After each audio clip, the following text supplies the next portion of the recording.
é realmente importante e, como vos tenho dito, Vicentinos, não é para ser feita assim, depressa, uma só vez, depende. Temos que um dia celebrá-la, dignamente, com mais, queremos assim, um bocadinho, realmente, mais solenidade.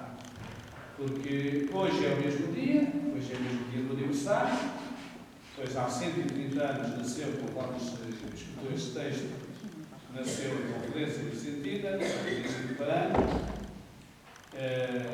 realmente das primeiras da cidade do Porto, das primeiras em Portugal. Não estudei ainda esta parte da história para ver. Elas vieram para Portugal em 1857, portanto, esta foi em 1887, uns anitos depois, e foi a quarta da nossa cidade.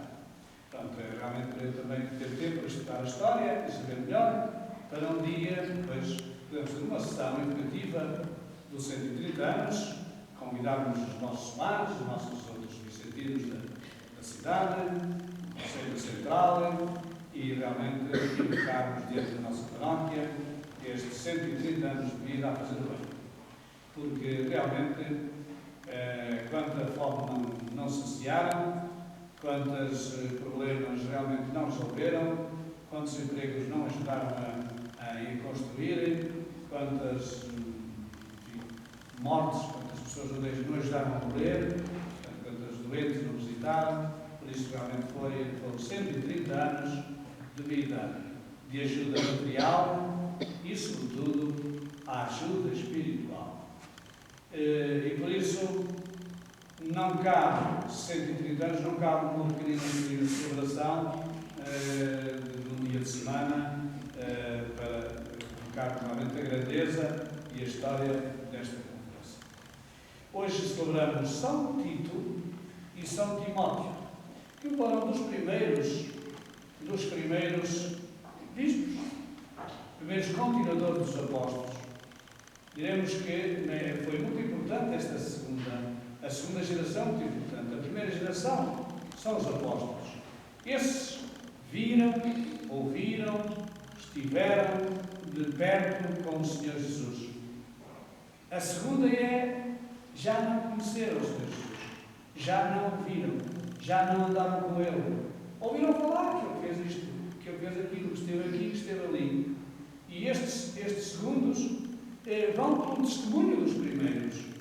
E depois estes segundos sentem-se na obrigação de continuar. E como é que eles hão de continuar? Como é que eles hão de comunicar aos que vierem depois deles, aos terceiros? Portanto, esta segunda geração é muito importante. E este São Timóteo e São Tito são dos primeiros que depois irão dar o que é a presença da Igreja na sua hierarquia. Portanto, o Papa é o sucessor de Pedro, portanto, o Bispo de Roma, quando São Pedro morreu, pois o Bispo de Roma assume logo, nomeia logo o terceiro Papa, e também os bispos são aqueles que vão continuar a ação dos apóstolos. E São Paulo escolheu estes dois. Foi São Paulo.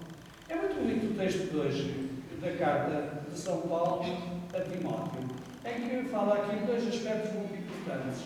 São os aspectos familiares e depois os aspectos de vida de comunidade e de oração.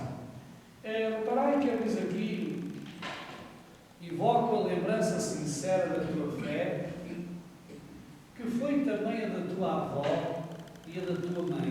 E diz o nome: a tua avó Lloyd, a tua mãe Eunice. E não duvido que a fé que eles tiveram também é a tua.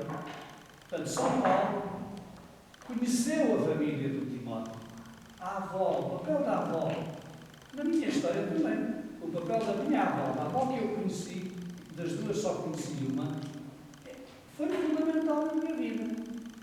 Aquela convivência que eu tive com a minha avó, a fé que ela tinha, a maneira como ela rezava, como ela me ensinou a rezar, a minha avó foi muito importante, muito importante. E a tua mãe, eu disse, pois quanto nós não recebemos da nossa mãe? E depois só notamos bem o que recebemos deles quando eles morreram, quando eles já cá não estão. E quando nós, com muita saudade, recordamos as pessoas, a nossa avó, a nossa mãe, o nosso pai, o nosso padrinho, ou a madrinha, ou aquela nossa catequista, ou aquela pessoa que nos influenciou na vida. Infelizmente, às vezes quando estão vivos nem nos lembramos dessas coisas. Só quando partirem é que nos lembramos de o quanto lhe devemos e o quanto gostaríamos que elas estivessem aqui. Portanto, São Paulo lembra assim a Timóteo esta fé recebida na família e nestas pessoas, nomeadamente a avó e depois a mãe. E depois a graça do sacramento da ordem que lhe foi transmitida pela imposição das minhas mãos. Bonito, não é?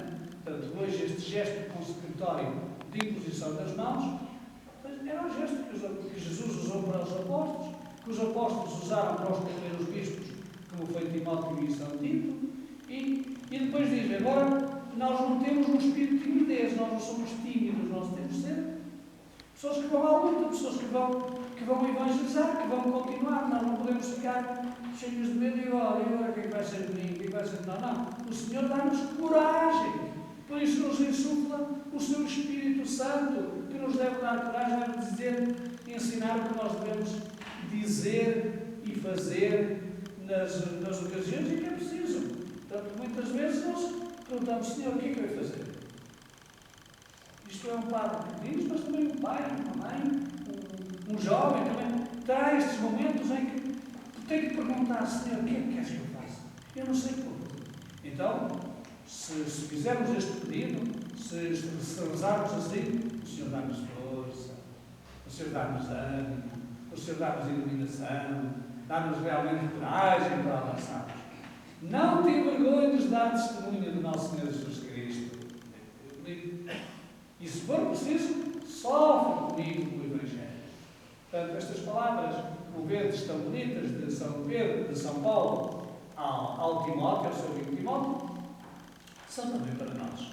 E têm tanto realismo, tanta verdade, que lhe sentimos também em nossas vidas.